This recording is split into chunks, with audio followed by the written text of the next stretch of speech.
Alex, I appreciate you taking a couple of minutes here to talk to us this afternoon. I'm sure people are asking you, right? They're seeing these signs in the grocery store about limited supplies. What are you telling them? Oh, so it's been a crazy few months and this has been building up. So, egg supply is short right now. Egg industry is dealing with high path avian influenza in a big way. The supply has really been hurt. We've lost a lot of birds across the country.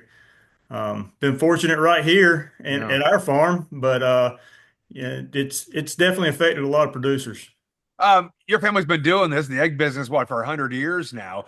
Put this into some sort of context. Have you seen something like this before to this degree? We have not. We first, High Path HPAI first came on the scene in 2015. It was just a springtime thing, Yeah. hit some flocks, kind of went away when the hot weather came. And, since then, we learned a lot about biosecurity and keeping this off the farms. But this particular outbreak's been going on since almost 4 years now. And it's just, we just can't get ahead of it no matter what we do.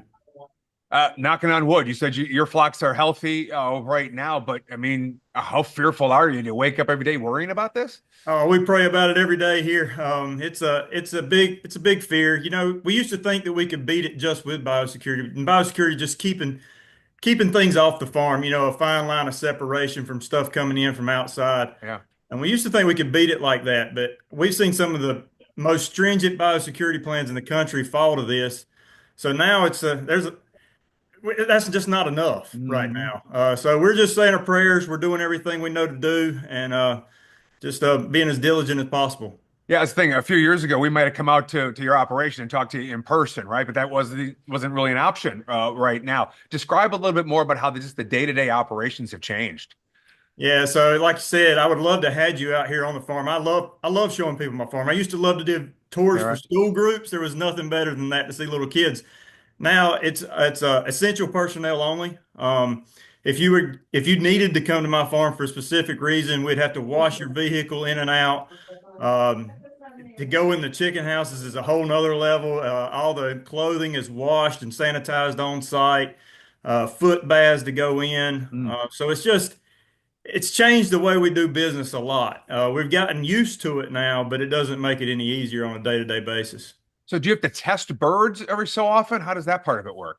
So we do test birds when we move them from one farm to another. As they grow, we grow birds to a certain age on one farm. We test them before we move them here. But other than that, it's just noticing. We know birds. We know when they're Yeah. healthy. We know when they're not. So when we see a little health issue or some mortality that we're not used to, that's when people are starting to test birds. And unfortunately, sometimes that's a positive Yeah. positive for AI. If a bird would test positive, then at that point, what happens? What's the process going forward with that? So this is kind of an eradication thing. So if one bird on your farm tests positive, USDA requires that the whole flock be depopulated, the whole farm be depopulated. So yeah, it's wiping. That's how it's wiping out so many birds. We've probably lost getting close to 20 million since January 1st. When I say we, the industry as a Yeah, whole, right. since January 1st of this year. I mean, so you got what, almost 1.4 million hens. Yeah, so we're You would have to eliminate them all. yeah, we're about 1.6 million hens, and if one bird would test positive, we would have to eliminate all of them. I Correct. mean, how do you sleep at night? It's tough, really is. It really is tough. Like I said, we just do a lot of praying and just do Uh, the best we can. I'm sure you get questions too about just the public. Is there a risk to them if they would eat an egg that came from a bird that had the flu? So CDC says this is a very low risk to human health. There have been some cases across the country. Most of the people that work directly with sick hens. If you're cooking your eggs thoroughly and doing everything you should, there's a very, very little risk to it. What we don't want to happen is we don't want to see this virus mutate into something that's easier transferable to humans. That's the worst case Uh, scenario. That's why we're wanting to get more research going and really get USDA to push towards helping us find a solution to this yeah. problem. I was going to ask you about that change in administration, right? There's been some conversations about what's happening with funding and communication and all those sorts of things. Has anything changed so far? Or are you worried about any of that? I do have a new administration. We haven't, actually, I'm going to be in DC next week, talking Hmm. to congressional members and with USDA. And what we're asking for is we're just asking for the funding and research to be poured into this. We're asking for them to take it very seriously. Yeah. This is the nation's food supply. Right now it's mostly eggs, but this is also hitting turkeys Yeah. and meat chickens, and it's in dairy cattle now. So we really wanting it's time to take this serious. This is a big deal. Well, that's the thing. It's not just your over easy eggs in the morning, right? It's all the things we use to cook with them as well. So it's obviously impacting restaurants, grocery stores, et cetera.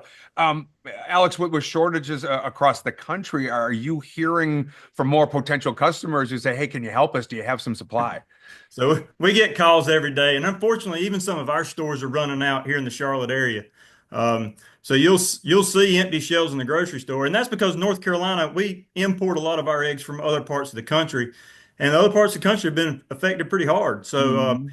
it's very difficult to keep store shelves full right now. We're doing our best. We're producing more eggs this week than we ever have in history, but it is hard to keep up right now. There will be some shortages out there, and but you can just know that we're doing all we can. Egg farmers across the Yeah. country, we're doing all we can to keep them full. How many eggs are you producing this week? We'll do about let's see, we'll do about 1.2 million eggs a day, maybe a little bit more right now, actually. Your crews are working hard. No Yes, sir. question about that. You touched on it a little bit, Alex, but just how do we get out of this? I wish I could tell you when this would be over and how we got out of it. And like I said before, it's going to take a joint effort from all of animal agriculture, from USDA, from our administration, from Congress to really just pour research into this. We can't just keep doing what we've been doing. Mhm. And we're doing a lot. Don't get me wrong, we are working hard and we come a million miles from where we were, but there's got to be something else. We've got to find a solution to this. Let's hope it's coming soon. And we're thinking about you. Hopefully, you continue to have continued success. Keep your hands healthy. Alex, I appreciate you taking some time to talk to us. Thank you very much. I appreciate it too. And we're working hard for you, I promise. I know you are. Appreciate you, buddy. Take care.